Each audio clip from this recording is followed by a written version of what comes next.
family, to another edition of TAALIB Presents The Bridge. I'm Shantae, right? I just thought I might say that because, just to be different, you know what I mean? But anyway, I want to send a shout out to, first of all, let me say, hey, what's up, guys? Panelists? What's going on? How y'all doing? Hey, Everything. Y'all looking good. Thank you. Y'all should have seen us. Jamming. Feeling good. Jam session. Oh, yeah, We got a little footage. Yeah. We had a little jam session going on. We had, I was going to call you Mariah Carey. Oh, no. She's like, nah. No. Well, Aretha. How about that? How about Aretha Tina Turner. No, your hair is too calm. No, that's Tina's style. I can mess it up. Tina style now. Early Tina looked like she stuck her finger in the socket and the stuff was just like this. But anyway, we love you, Tina. We love you. We're praying for your good yeah, health. Absolutely. And it's not about your hair, it's about your voice. But anyway, how y'all doing out there? Oh, I don't even have my mirrors, but I'm a point, so you ain't supposed to point. But you. How y'all doing? Welcome to, like I said, to the show. I want to send a shout out to Ron and Reg, the gentleman that makes this happen, and also Stan that makes this happen. Yeah. And the man. You know, so we got a full house today. We got JD in the hizzy. We got Brother Francis. Yes. You know, decided to come on down off his perch and said, you know, well, let me see what the common folks do. You know what I mean? But anyway, and also we had A-Dog Anthony in the house. So, you know, we got a full house today. We have an exciting show for you guys. Again, we ask that you put this brick in this foundation because this is important. You know something? They are watering down your blackness right in front of your face. Now, if I take a glass of water, 2 glasses of water, and one has a color. Earlier I said tainted, but see, we're not tainted. They're tainted. But anyway, matter of fact, I even like that better. They're tainted. So we're going to take this clear glass of water. Okay, well, the clear glass could be the supremacists. So if I take this clear glass and pour it into this glass that is colored, eventually it's going to change colors and it's going to become more clear. As the color of the glass one spills out and you continue to pour the supremacy into this colored glass, eventually you'll have 2 glasses of supremacy. So you're saying that it's diluted, so it's diluted. Yeah, they're like I said, they are watering down our blackness. Oh, I'll let you say that part about the funny people getting their thing passed. Oh. Okay, but anyway, let me say this right quick, man. I ran across something, and I want to share this with you, and I want y'all to get this in your spirit. Now it goes. The devil wouldn't be attacking you so hard if there wasn't something valuable inside you. Now, let that sink in a little bit. Now, think about this one. Thieves don't break into empty houses. That's good. Well, so I'm going to read that to y'all again. So I want this to sink in, you know, and you guys can see that we are under attack. We are constantly under attack. Every time we try, and then they would try to say that, well, all you guys got to do is pull yourselves up by your bootstraps. but what did Martin Luther King say about bootstraps? Well, we need boots first, but so those the boot lickers. you know what I mean. But anyway, the devil wouldn't be attacking you so hard, and you know something. The devil has minions. Yeah. Those the lickers. So if you see anybody running around with some brown around their lips, or some black shoe polish around their lips, watch them. Those are the lickers. But anyway, like I said, and those are the minions. Those are the minions that's working for the enemy that's trying to keep you down. But like I said, the devil wouldn't be attacking you so hard. I'm not calling him a devil, but you make your own assessment of that. If it wasn't something valuable inside you, you know, and again, thieves don't break into empty homes. So, again, know your self-worth. You know, everybody get involved. We need everybody involved in this thing. TAALIB is going to tell you something about something that just passed. And they didn't do a study. Yeah.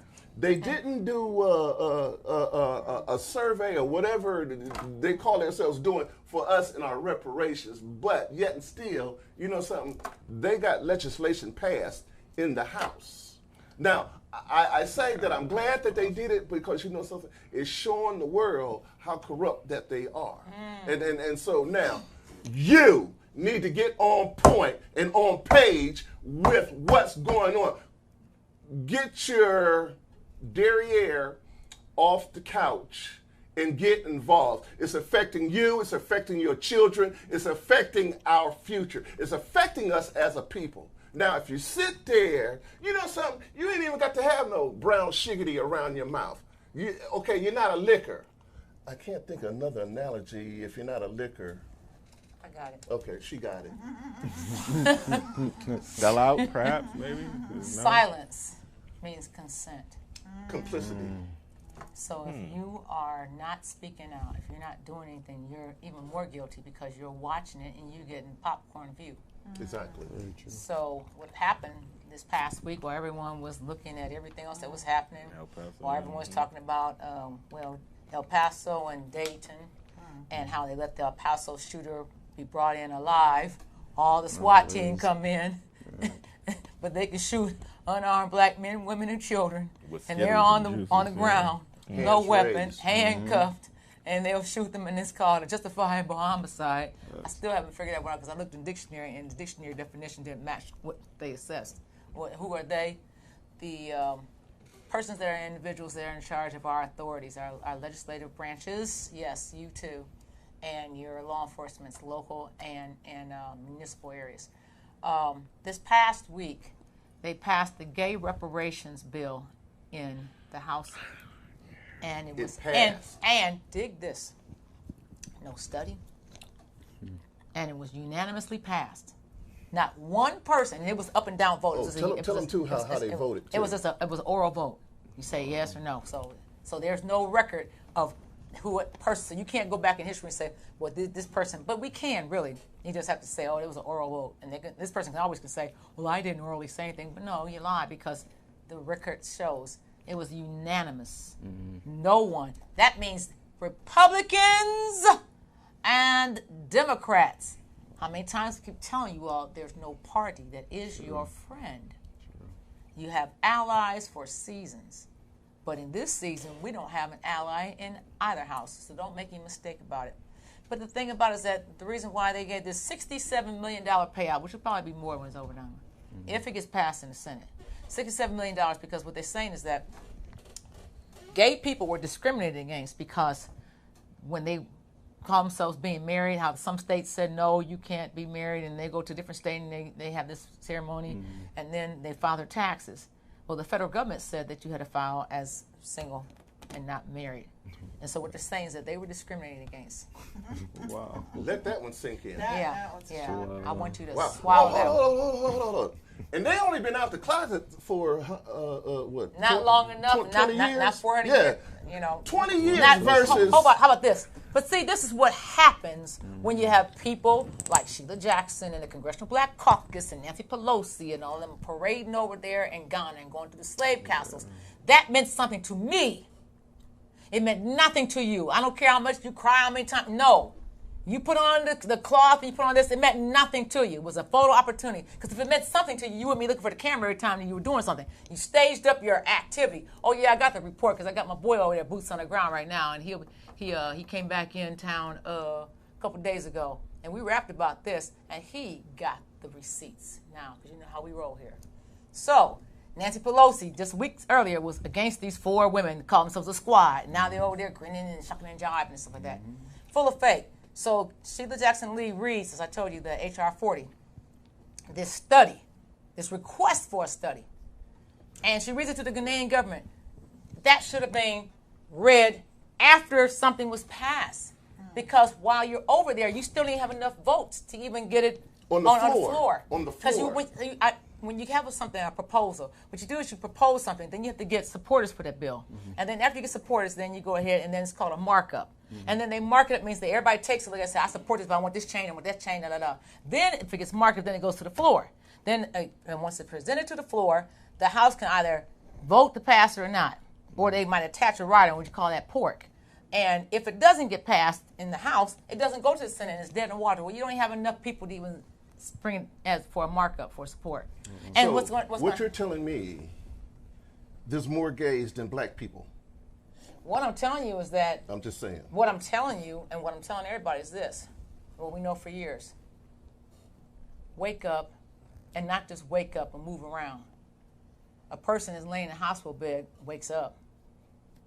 But don't just open your eyes. Move around, stir around. You have to do something. It's not like, and this what really, really trips me out and it really frustrates me is that we can sit back and we can watch all these things happening, but we don't do nothing about it. We complain, we talk about this. You don't even talk about solutions. You just talk, and I don't even know what you're talking about. And I think that's where the work needs to begin. And I don't think we need to ask anyone to get the work done.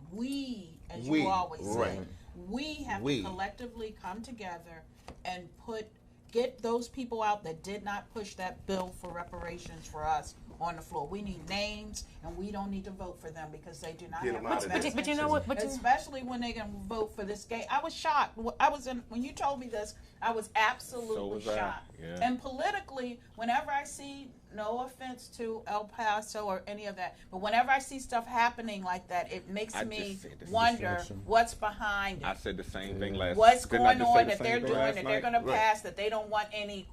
It's got to go quietly in the dark. Right. And then when you told me this, I was shocked. I didn't even know, didn't see anything on the news about it. Because that's how I missed it, because I was focused on El Paso. Yeah, I just said the same thing that Doc said. I know El Paso like this. But you know something? We know the tricks of the trade. I'm sorrowful about that. So we know we care. when they throw up a smoke screen, right. we need to look beyond that screen to find out what's really going on. Right. Because it's a diversion. Yes. And they have been doing this for years, and we know this. True statement. But you know something? Now we have the liquors that's up there.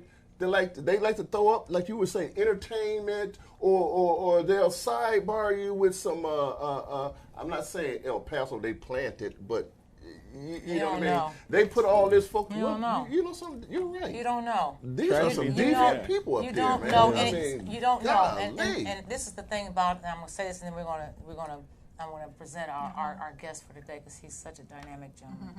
Oh my gosh. It amazes me. I am a person who is a weapons enthusiast. Train people how to use weapons. I love weapons. Yes, I do. Cut it out, bro. And I'm good at what I do. Don't mess up. And you think I ain't? Talking about driving the other day. Y'all thought I was playing, didn't you? And she's a weapons expert. A weapons enthusiast. Like I'm going to do something wrong. Many of my grandchildren know how to shoot. My oldest daughter learned how to shoot when she was 4 years old. I took her to the range here at Quantico because I worked at Weapons Training Battalion. Took her there after hours. Sure did. Taught her how to shoot that 9mm. We were doing 45s at first. We were doing them Colts. And then we went to 9mm Berettas. And then they were ambidextrous. So I'm left-handed and Jaws left-handed. Oh, yeah. She's better than most police officers I ever worked with. Oh, yeah. See, so, and then her children go to the range. Oh, yeah. Super bad. So I'm well covered. So I believe that, and I still believe that you as black people need to actually arm yourselves and do it the right way. But what amazes me is that since every time there's a mass shooting, every time this is what happens. A bunch of people start going out and parading and clowning in the street. And I'm saying clowning because that's what it looks like to me. To me, I'm talking about me now. We need gun reform. We need gun reform. No, we don't. You don't say gun reform when a young black man gets shot in the streets of Baltimore. No one ever says we need to find out where that weapon came from or where those pistols come from. You never talk about controlling any of the weapons that are illegally acquired in the streets. So until you talk about that, don't talk to me about anything shooting up anywhere, because this is what I'm doing. And we got to remember history, what Hitler did. That's right. That's right. History will tell us once those guns are gone, you better look out look out. If you go out in Oklahoma and Wisconsin, but you got people out there that Right. teaching their children Even 10 years with old. these Right. mass shootings or these mass killings or these mass murders, not mass, but mass, not mask, but mass. Who's the ones that go out and buy more guns? They do. But But these let me tell you why. Let me tell you why. Hold on. Let me tell you why real quick. It's because, and this is what the NAACP got this wrong. And saying I've talked to them like this for years now. Stop trying to make a requirement for a psychological exam for a weapon, because people who are imbalanced can pass the test quicker than a person who's level, because you're nervous and you're trying to look for the trick questions, which there are. It's the same question. And then my question is, who created the test? You know how about test instruments. Who created test instruments? What's the threshold? Because if you do that, that means majority of black folks that have weapons would not be psychologically qualified, and majority of veterans who own weapons would have to turn them in. So until I can trust the person who's creating that test instrument, and I don't trust anyone making any test instrument that black people have to use. Not the ones in school, not the ones anywhere, because I know. So we are going to move on to our dynamic guest today. He's been here before, you know him, and we love him. My gosh. He is the one and only Esquire TAALIB Saaber. He is the principal attorney at the Saaber firm. He's listen. He's an activist. He's a writer. He's a producer. He's a philanthropist. He's all these things, but more importantly, awesome dude. He is our brother. That's true. And every time I talk to him, and I mean every time, we talk for hours, and I mean I learn so much from him, and I love it because the dialogue is rich, and the love and the concern is there. He is also the executive director of Movement Black People. Black Power, with Amy Jenkins in Washington D.C. If you get a chance, slide on up there, 733. You could, sure enough. We need you. So we do have people out there fighting for you, but we need your support. Support him like we out here fighting for you. We need to be out there collectively, arm in arm, hand in hand. I'm sorry. Go ahead, sir. No, that's you. That's you real. recently went to Peru. Yes. And let's start there. Okay. So I went to Peru for my birthday, but also anytime that I travel, honestly, it's not even if I'm traveling for my birthday, I always end up doing some organizing work while I'm there. So naturally, any country I go to, I'm like, all right, where the black folks at? Right? That's where I want to be. So in Peru, I was there for a week, early part of July, and I was able to build with a couple of the brothers and sisters down there, just to talk about the struggle that's going on in Peru with African people down there in conjunction with, or comparing the same struggle that we go through here in the United States. And it was definitely an experience. Let me ask you a question. Now, it's the chair game, folks. You had to be here last week, no. She's silly. Every time I try to be serious, she gonna go with some, and then that sends me somewhere else. Well, come back. But anyway, what was their feeling? You know something? Now, we have different views, or people that really don't know us, and then when they see a brother like you, they say, "Wait a minute." All of them ain't lazy. All of them ain't this. All of them ain't that. You change that narrative when they talk to you and speak to you. Even like with you, friend, just like certain things that you didn't know, and basically, like say, a lot of people, what they call themselves knowing is media driven or television wise, and then they talk to a brother like. Hearsay. Yeah. He's nothing like Bobo on TV. You know what I mean? And he's an intelligent brother. He can articulate his words. He speaks well. He carries himself well. Wait a minute. He must be a new kind of... Negro. I'm just curious. Just see, me and you can sit up here and rap, right. And you know what I'm saying, and carry on an intelligent conversation. Just... We could be total strangers, but you know something, we're not making a judgment on each other, and I don't have a perception of you. You're a black man just like me. Facts. But now when you take that same black man and put him in Peru. Happy belated birthday, by the way. Thank you. Take that same black man and put him in Peru, and you talk to another black man that's blacker than you. I'm just talking complexion-wise. And some of them have an attitude like, You're like, asking the question, do they have attitude? Mm-hmm. So my experience wasn't that. And something that you said earlier brings me to, and I'll come back to Peru. When I was in Ghana a couple of years ago, say 2014, I remember having a conversation with a sister at a shop. And she saw me, and I had to get like a dress shirt for work. And she said, what's wrong with y'all African Americans? I'm like, what are you talking about? She says, cause you're lazy and you have all these babies and you go to, you don't raise the kids and you go to jail and all these things.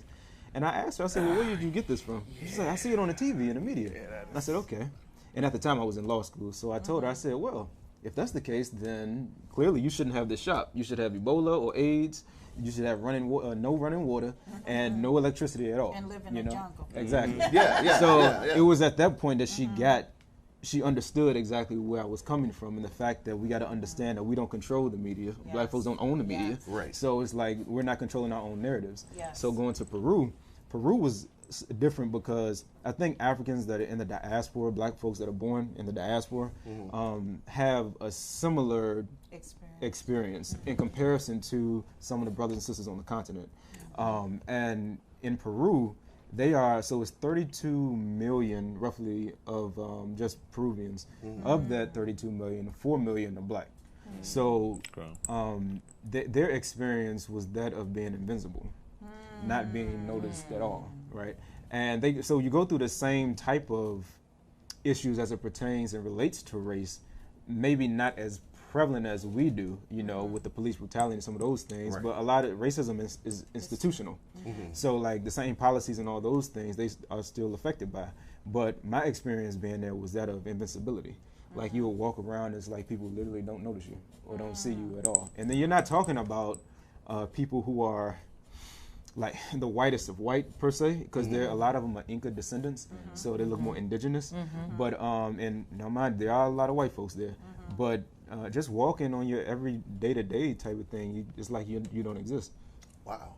That's interesting Wow. to know. And I love what you said about the media, because that's, we've got to change that narrative, but it's difficult to do if you don't own the means of production. Absolutely. That's the key. And that's why I'm so into entrepreneurship, because if we don't change those messages, and I'm grateful to Connect to the Bridge, because that's the platform that we have, but we need to own it, because any day now you could get shut down, and we've seen that happen. Absolutely. Just for telling programs the just truth. like this, Right, Teresa. for telling the truth. Just because we're not preaching hate, we're preaching awareness. You know what I mean? And just for teaching awareness, they don't want you to be aware. They want you to be asleep. You know what I mean? So the machine can continue on. I'm going to jump on something right quick. And we found out with the NCAA and the agents. Rich Paul. Oh, the Rich Paul rule. Yeah. Man. Can you believe? See, this is the thing. There's a misconception anyway. There's a misconception that we, specifically as black men, aren't doing. So we talked about this on the show with the old men. Like, every black man isn't just out here not taking care of their kids. Like we actually want to take care of our children. Right. We want to be actively in our children's lives. Right. We want to try to actually get it right. I'm not saying that we don't make mistakes, that we don't notice the other women over here. I'm not saying that. What I'm saying is we actively talk about, listen, man, we need to just go ahead and leave that. Like we aren't all out here just doing, I don't know what words I can use here, but we aren't all out Wreaking havoc. Yeah, let's go. But you know where I'm going. But that's still that again is a misperception, and a lot of that is because of the images that are seen in media of our black people in this country. It was interesting when Cousin was talking about how growing up, how Black American or African in diaspora in America culture really drove home to Ghanaians, and how the dress and the music and stuff. And then I can understand some of the disappointment in arriving here and saying, wow, okay, I thought something different. But it's because they put so much out there, and we don't control any part of it all. Even if you own a production, if you don't own the air, if you don't own that channel, if you don't own that, and then even with the FCC, they have their own regulations too.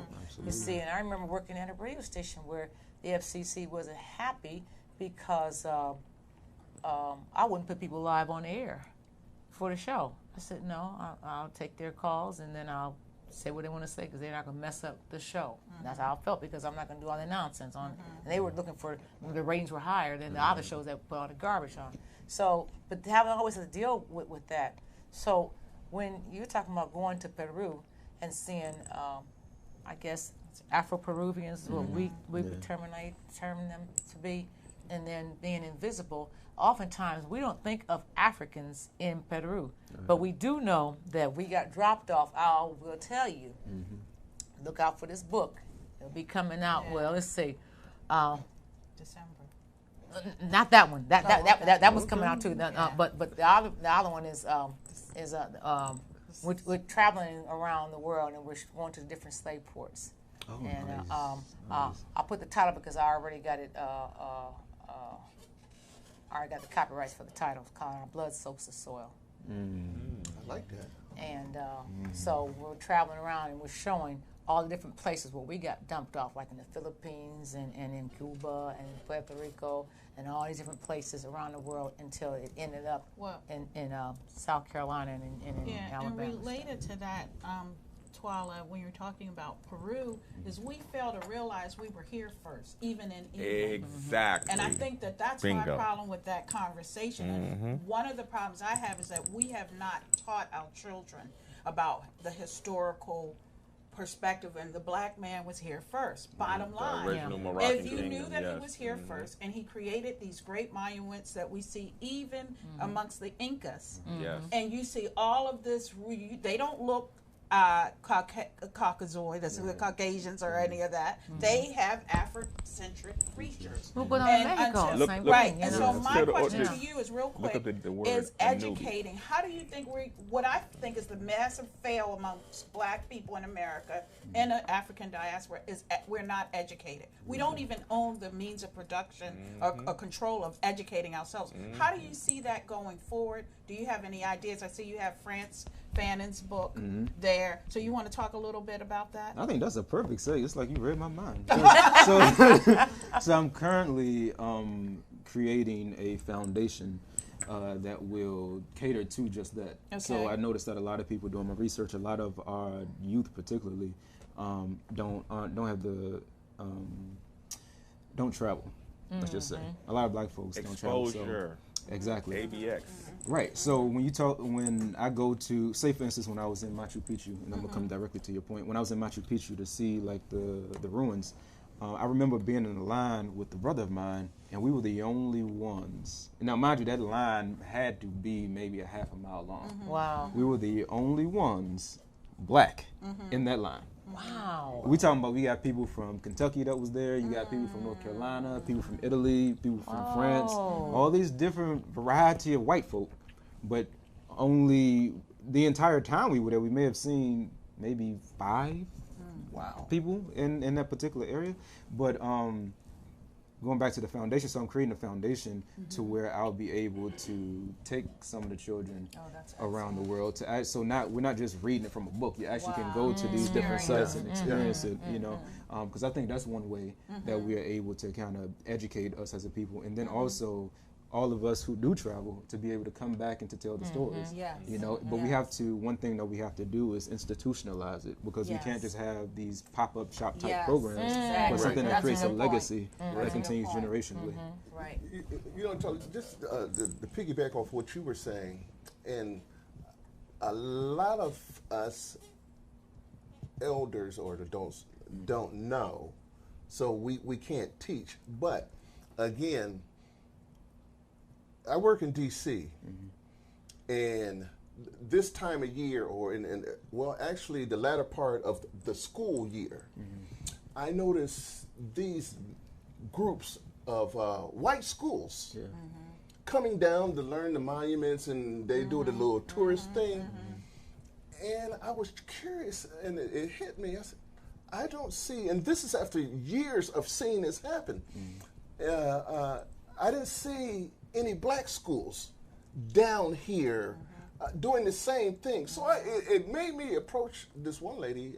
I'm like, and I asked her, what's the procedure of getting these schools together? Or no, I asked them where they was from, and actually they just happened to be from New York. Wow. But we have schools here in D.C. that don't even promote any kind of tours to go to the Black Museum. When we went down there, there was mostly white people. And the schools don't even have programs that will get these children. Now, I must admit, maybe in July or the latter part of July, or in the latter part of June. No, it wasn't June. I saw some black schools, maybe 2, but each week, almost every day, there was a different white school doing the tourist thing. And you know something? So again, I don't know if it's legislation or what's going on, the school board or what's going on. That should be, and especially since they made build the museum. And it should be, but this is no joke. But it should be, but I think in so many ways, like we trying to fight our way into something they not. Right. It's just at this point. This is why I said, without jokingly, like that's where the vision of abstract came from. Like we're gonna just create something where it's exactly what you're saying. We're gonna start. It's gonna take some time, build a foundation to a point where we can take our kids and do that. We don't have to force this school system to, this is the alternate. This when I say the alternate to the K-12 system, that's what it is. It's not about changing the curriculum. It's about, you know what, we're not going to keep, what you said the last time you were here, this sparked it for me really seriously. Like, well, how am I trying to fit into there? Yeah, that's true. Image, you know what? Because you're never going to again, collectively, like I said, you know something, we got to stop and not force our way in. We got to stop depending on them. They control. Let me ask you a question about why you don't see a lot of black schools. I taught school. And the schools I taught in were the neighborhoods that most people don't like going to. And I taught students in the city that most people didn't deal with. You talking about that. You know, they figure, oh, we'll send them to the Marine, you know. It worked. She's a gun, what you called it earlier? Go ahead. But I didn't teach the way everybody else taught in the building. Like I was telling you about the game I made up about how to, we go outside, play the football. You know, and I had stuff on the board, and I used to take darts and all kind of crazy stuff. I mean, I just make up stuff because the students needed that visual. Every learner is different. Exactly. So I would assess the learning style in the beginning of the year so I can figure out how to approach. Some people you can just say it one time they get it. Some people they got to see it. Some people they got to do it. Sometimes it's a combination. So you got to know who you're teaching to first, so you know how to teach. They don't teach that in schools. They don't do that in schools. And then in our neighborhoods, like school, this one particular school I taught in, I had to buy the dictionaries for students because school couldn't afford. Because schools are funded by tax dollars of the property in the school. It's already been determined in the Supreme Court in Ohio back in the 90s. It was unconstitutional, but no one's done anything about it. There's no politicians done anything about it. There's no black organizations done anything about it. I didn't have any of those black organizations that said, we'll supply you with 10 books or we'll supply you with 5. Not one dime. Not one dime. And the problem is that a lot of teachers come out of their pockets, but you have to care first to come out of your pocket. So if you don't have that kind of money, this is how I got my children to go to the art museum real quick. I found out from Metro, this was in Ohio. I asked them how much did it cost, you know, to ride the bus. I didn't know. And they told me, I said, hey, I got a bunch of students. I need to take them to the art museum, you know, because I wanted them to see. And so I talked to some people, hooked up somebody. They said, well, we'll let your students go in there for a quarter. So I wouldn't ask some parents. I say, hey, you know, you want to go with us to the art museum? You know, you're not doing anything. Come on. You know, 25 cents. So that's how, but then what I did was I made sure that they ate because I had the food brought into school, to my classroom. But the school had nothing to do with that. And so my children got a chance to see something that they would not have seen. And it hurt me afterwards. It made me angry because it's like the school was fighting me about doing the field trip. It was like I had done all the things that need to be done. We're only a block away from this place. Why? I'm serious. Right, We're yeah, a block I away know. from the Art Museum. So I mean, when you're talking about building a foundation, right. and I noticed that you have something that you've done in Uganda. I want you to tell us about that, girl. I was checking that out. I'm so impressed. Yeah. Yeah. So okay, in 2017, I had an opportunity to go to Uganda. I was invited out to speak before like some young people who were grown leaders, and I made an acquaintance. Well, he's my homie now. My brother Malimu Shahid. He's the founder of an organization called Ilham Girl Child Charity House. So basically, Say that again. Ilham Girl Child Charity House, and it's a organization based out of Kasese, which borders Congo and Uganda, that works to keep young girls in school. What happens in Uganda, particularly in that region, is when the family has to decide between sending a girl or a boy to school, they normally send the boy to school so that the girl stays home and learns like domestic type of work. And then also the issues with young girls being in school is that when they come on their menses, they don't have any type of products to be able to help with that, and then it often leads to shame, which would also drops them out. So when he told me, when we were building, because he's a Pan-African as well, and we always talk all the time about what's going on there, what's going on here, and how we can unite. So when he was telling me about the organization, I was like, okay, bet. So I helped him to rewrite some stuff, and then also he had a farm, and one of the things that he wanted to do was to just keep the girls in school. And I said, well, we can expand the farm a bit. I can invest, a little bit of money in the farm. We can expand it, and we can be able to feed the families of the girls, because he wanted initially just to feed the young girls, and I'm like, well, no, it doesn't make sense if she's eating but the mom ain't, So let's just expand and we'll feed the entire family. So it went from that stage to eventually setting up shops where we can teach sewing and different skills. And then I have a brother of mine who we're coming together with an investment firm, because we want to be buying up some property up and around the country. But he has a clothing line. Shout out to David Garvin. Yes, Humility yes, Clothing. yes. So What is it called? Humility Clothing. I just want them to So he has a clothing line. We went to law school together, and I told him that what we should do eventually, naturally, is we can have the girls work, expand enough to where we can have the girls work in like a manufacturing plant or whatever the case may be, and then just set up some type of tunnel or funnel to where we're getting the clothes. We're the ones that are controlling it. We won't have to worry about no sweatshops or anything like that. Right. And then the girls getting tangible skills as well as getting paid for the skills, and it goes to fund their schooling and also their education and their families as well. I like that. So that's, I guess, in a nutshell. Good idea. So, like I have that. one question for you related to that. So here we are in America, and all of the ills we face from the prison industrial complex and everything else. What do you think we need to do as solutions to move our people along that are concrete? And I know you have the foundation, but specifically, I want you to hit the specifics. Okay, so domestically, I have two organizations, the Movement for Black Power organization that we talked about, as well as the Tubman House, which is out of Baltimore. Tubman House is interesting because with that organization, Brother Eddie Conway, he's the original Black Panther. I met him when I was in law school, my last year I think it was, and I told him, like, I do a little organizing, but I want to learn a little bit more how to do it. He's like, all right, well, when you come back and you pass the bar, hit us up. Little did I know he's going to put me to work the same day that he did that. But so we decided, we were working in Gilmore Homes, which is the Sandtown, Winchester area, West Baltimore, for some time, because Brother Eddie, while he was in the prisons, would politicize some of the brothers in there, and they would come back to that community specifically. So after maybe 3 years, I think, of them doing it, 3 or 4 years, I came along in 2016, and we decided, okay, well, we already doing the food giveaways and the clothing giveaways, but we're not doing it in a charity type of situation.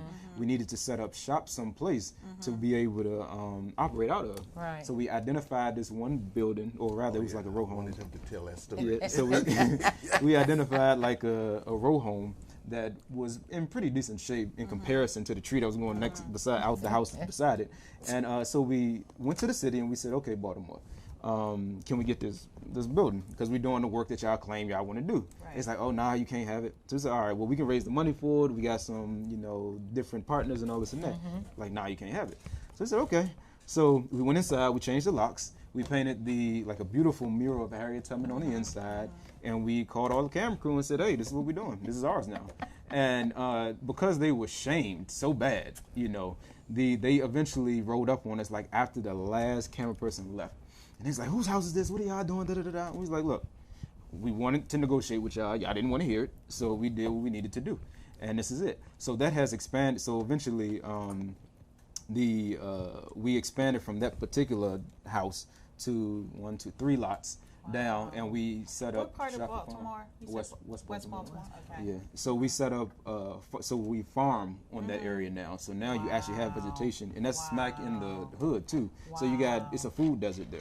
So now they can go across the street. Literally, I saw when I was there a couple of weeks ago. I saw an elder with a little knife in a plastic bag going and cut the greens and all this and tomatoes and all that and going home. Cool. So so programs like that, but also to really effectuate change here for our people, I think that there has to be a symbiotic relationship, because we have issues here that affects the world economy. Right. So I think that if we're talking about really building, whether it be economic wealth, then if we were able to own and operate things here as well as other places around the world, it will give us collateral. Also, we have to, again, institutionalize all of these things. So we have to set up institutions to be able to fight the system of racism and white supremacy, which means that we have to start teaching legacy type of things. So that's education, politics, warfare, military science, agriculture, anything, economics, anything that affects our day-to-day, we have to be invested in thoroughly. And we also have to understand that this takes sacrifice. And we have to own that, right? Means of production. Yes. Really own it. Yes. And not have a back investor that's hiding off to the side. I wanted to make sure you say that word again. You said a key word, though. Make sure you don't graze over that. Sacrifice. It's going to take what again? Say it again 3 times so that people hear that. Because it is clutch. Right, like Kwame Ture always used to say, sacrifice, sacrifice, sacrifice. Bingo. 3 times so you can get My it. question is, who was your main opposition when y'all were trying to do that? The city of Baltimore. Okay. Oh, you mean color-wise? Be more specific. Yeah. Oh, okay. Now I would say the Negro pens in Baltimore. I like the because way you put that. It's okay. distinction. The Negro pens. Yes, the Negro pens. But in who was Baltimore. behind the Negro pens? You know, okay, you want to keep your position, go out there and fight for us. Yeah. You know what I mean? Yeah. And so again, now this, which leads me to my next question. Now, as far as these Negro pens, and there's a bunch of them. Right. Inclusion. What do we do once they're? Do we let them back in? So once they're exposed, you know what I mean? See, this is also the hardship with the duality I have as an attorney, because some things I can say within my legal capacity, and then there's other things I can't well, I say. don't wanna put However, you no, you don't, because I'm about to quote Dr. Francis Fanon. Now, he suggests that you get rid of them. So I mean, like, because if they're some of them, the ones that are most dangerous to our advancement are those that are the vanguards for white supremacy, the gatekeepers. So talk a little bit about the book, because I haven't seen this author since I was in high school. Okay. So I wanted you to talk a little bit about that book, which will answer Sean's question. Okay, so one of the things I always do when I do interviews is bring books, because I love to study. I'm an avid reader. But I also have 2 study groups that I'm a part of. One with the brother who I told you about earlier, David, and then another one is with some of the brothers on the continent, so that they can be politicized as to what's going on worldwide. Francis Fanon and The Wretched of the Earth. The Wretched of the Earth basically talks about us. Us as a people, and how the system of colonization, as he puts it in there, but you know, it's a offshoot essentially of racism and white supremacy. This system is a system that is heartless, that's cold, and that's calculated, and that has been formed to be able to oppress and dominate all in which it comes across. Right. There's no sharing of power when it comes to this. So there are different tiers, as he breaks it down in the book, as classifications of people. And so you have those that he called the petty bourgeois, or the ones who would be, in my profession, the lawyers, the doctors, those who have a stake in colonization, those who have a stake in the system being in existence. You have those that are the peasants, or the ones that have been dispossessed from the land. They don't really have anything to gain. So these would be the equivalent of our, be it the brothers on the street, street organizations, and some of the youth you know. And then you have, of course, the colonial powers. So what you see, and I think is best described because Francis Fanon was born in Martinique, but he studied in France. So he was present during the Algerian Revolution, which I think as a people we should study anyway, about the tactics of what they did in Algeria. But he's looking at it from the perspective of what was going on in Algeria at that time, as well as some of the other revolutions at that time. And in order to answer your question, in order for us to fully be free, there has to be there's a violent component to it. And I think a lot of our people are afraid of death because we've been taught that, but if we don't view life as a continuum either. Without war, Say that again. Say what you just said again. We don't view life as a continuum. So if you look at what happened in Haiti, was its revolution. It was scorched earth, just like the Mau Mau. So we didn't care. Like we're not going to be held captive anymore. And you saw they beat all the mightiest armies at that time. Burn it all down. Exactly. Yeah. So when you're talking about people who essentially are turncoats for our revolution, then you have to have a serious conversation about what it is that we're willing to do to ensure that they will be a part of the revolution. I mean, would America be America today if they didn't hang, what's his name, Benedict Arnold? I just said without war, there's no peace. Well, I have a question for you on this, though. So then that comes to, I guess it's a tough question for some black people and some Africans in the diaspora. Pan-Africanism. You're an unapologetic Pan-Africanist. So what does that really mean so that people can dispel some of the myths that people have about being a Pan-Africanist? Is it possible to be a person who is a Pan-Africanist but also look at reparations as a protective claim for Americans that are of ancestry? Absolutely, because I do both. You know? Because some people think, people think that you can't. It's because with Pan-Africanism, how I define it is a person of African descent working to advance the issues of African people spiritually, politically, culturally, economically, all of that. You got black people here in the United States. I'm born here of a descendant of someone who was captured and enslaved.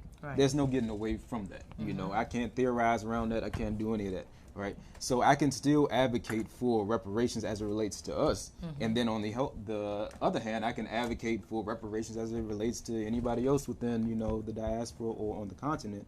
And it's the same way as I practice law. I practice law, and I'm also an organizer. There's certain things, there's a position or a hat I have to play in the courtroom. I don't really want to go to court to be able to adhere to these type of laws because I know historically how that's been for our people. But I'm not going to sit here and unrealistically tell a brother or sister to do something that is, say, illegal, and then I'm not there to represent them. Because I think that, again, it goes back to sacrifice. Somebody has to be there in the fight. Absolutely. I have to be there until the system is done away with.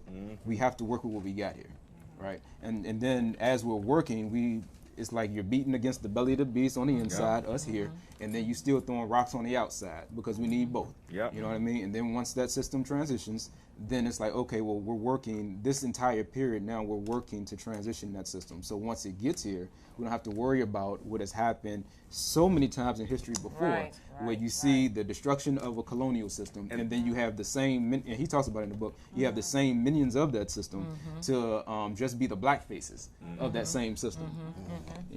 See, so that is the answer to the question. There's a person out there that I'm speaking to directly.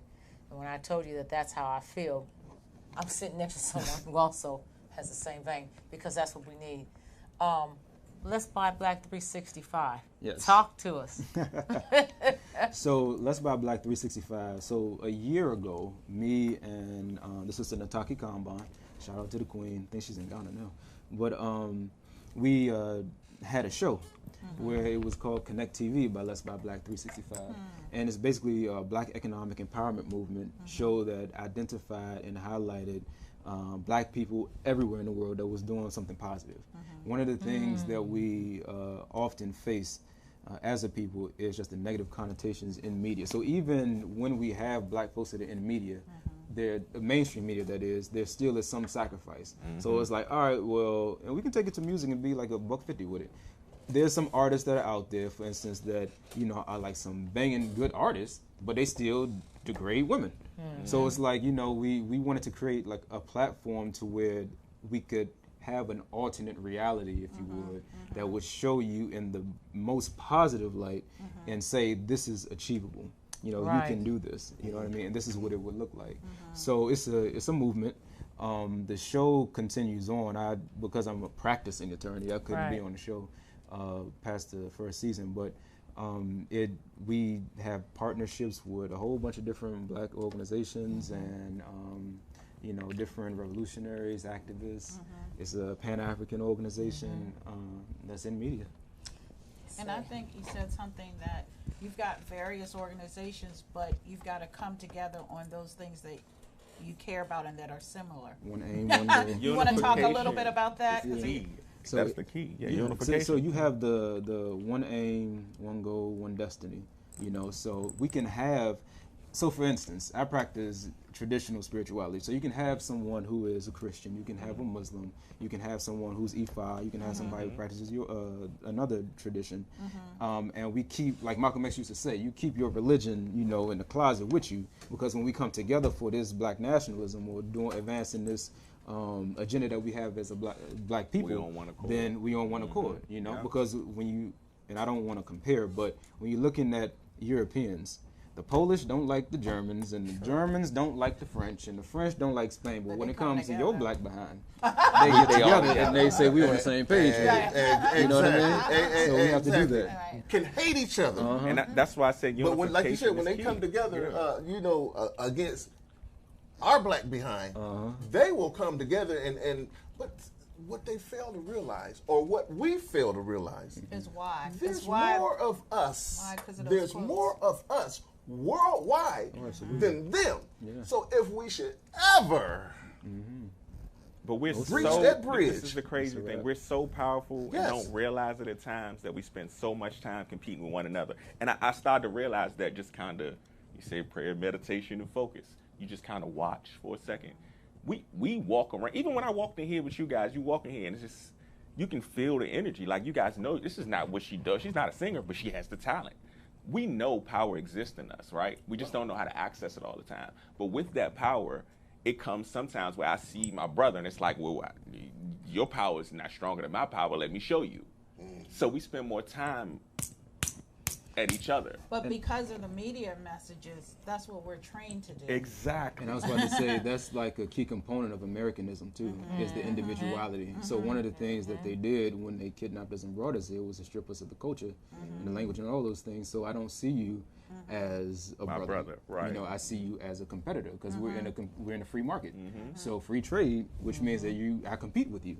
So I cannot see you get any higher, because that means that for me that would be my downfall in some capacity. But that's a crab mentality. You know what I mean?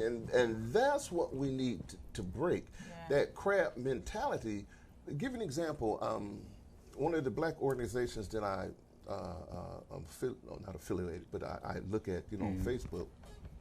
They had something about black police or a white policeman doing something to a black person, and I commented that, you know, something. When we start respecting each other, maybe they'll respect us. Well, I don't think, and I think I'm so happy for your foundation, by the way, because it's not until we expose our kids and we're at home teaching our kids our history, because we created most history. The colonialism has only been here for a bit. Really, in the sequence of 5,000 years, we're talking what, maybe 500, 600 years, they've had their story to tell. But guess what? We've got over 4,500, even a lot of stories to tell that they buried and hidden. And so until we start to uncover, travel, learn, read, we're never going to get that piece of it. Teresa. I want to get here real quick. Jump in. Jump. Original name of Africa. Oh, very good. So I understand it to be Activism, which is one of the, I have a film society that I haven't been working with, but that's what it's named, Activism Film Society. Well, yeah, and then also in some texts it says that the entire continent was named Ethiopia, you know, referred to as Ethiopia. Afrique for the northern part where the Berbers are and things. Yeah. Tell us about your film company. So Since you've selected this wonderful name. We're going there. Yeah, let's go. all right, so the film company that I have, the Kebulon Film Society, I put on hold a bit because I'm in transition with it. Now, the idea behind it was, now I guess I got to tell you the entire story. Yes. So when I was in law school, the first year, that first summer, so 2013, is when I had like a transition of a lot of stuff. And when I went to the continent, I remember I went to South Africa the first time. That was my first time traveling outside the United States, period. But before I left, my loctician said, you know, just take a camera with you and just record some stuff, document. Little did I know that was going to transpire into like wanting to do this real, like wanting to do this for real. So I took a camera, I interviewed some folks on the continent. In South Africa specifically, the interesting thing to me was they had a similar history to us in comparison to some of the other continental Africans and their history with colonialism. So when I came back, I remember having a conversation with my property professor, and I literally sat her down. She was the one that introduced me to the brother who's like really close to Ryan Coogler. So he was helping me with a couple of my documentaries in the beginning. But I remember talking to her, and I said, I'm a little bit scared, you know, because I'm going into my second year, and I really like the film work, you know, and now I'm a crew, and if y'all don't know, law school is not cheap. I think at that point, I might have been maybe 75 or 100,000 in debt at that point, and she's like, oh, no, you know, and then she put me in contact with him, and I was able to kind of balance it out. So the documentary I've been working on for the past couple of years is called Afro Hop, and it focuses on how the politics of particular nations influence the message of the music while promoting Pan-Africanism. So that's how I got in contact with the artist I was telling you about. But so he's I had bad that. too. I listened to it. Oh yeah, right. Yeah, I sent it to her. Robbie sent it to me. All right, he actually shooting this video today. But so it was that, and then the idea from the film company is really to change the narrative of our people, but to be kind of like a third cinema. So not like the big Hollywood productions, but really tell the story of our people. Be like a, you know how music has like the background music, be the videographer of the times, and you know those type of things. So that's the idea behind it. So so the Afro Hop thing is what I'm working on, but then I also am working currently on a documentary with Muhammad Ali. So one of his closest reporter friends, I guess you call it, Harold Bell, who's pretty big around here. So I met him through another client that I had, and he was telling me the history about what he does and how he knew Muhammad Ali and all these archives that he had. So I hit up my bro Amir Collier, shout out to him, and I told him like, yo, you know, I met this brother. He's the one I always do my film work with. So I said, I met this elder, and I think he has a good story. He wants us to work with him. So we are currently working on, we should be shooting next month on a documentary on both Harold Bell and Muhammad Ali. When are you going to Louisville? It would have to be next month. Next month? I'm going in October. Oh, I'll be, yeah. Yeah. Because Miss Odessa's house is off of 18th off of Dixie Highway. That was where he lived growing up. Okay.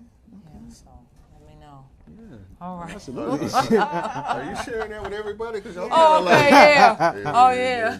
Oh, I said that the home that Muhammad Ali grew up in, I said Miss Odessa's house is off of Dixie Highway. It's not that far. It's not too far from my mom's house. Well, yeah, so. Was that personal? So, I mean, they don't even know. Okay, Sorry, well. guys, that wasn't for y'all. All right, y'all carry on. well, see, he asked, but our time is ran out, and I'm so, oh my gosh. I had more so questions, man. how We'll do we talk get on in this. touch with you? Well, How we do we having find fun. you? Yeah, so first of all, my law website, www.thesaaberfirm, THESAB as in boy, ERFIRM.com.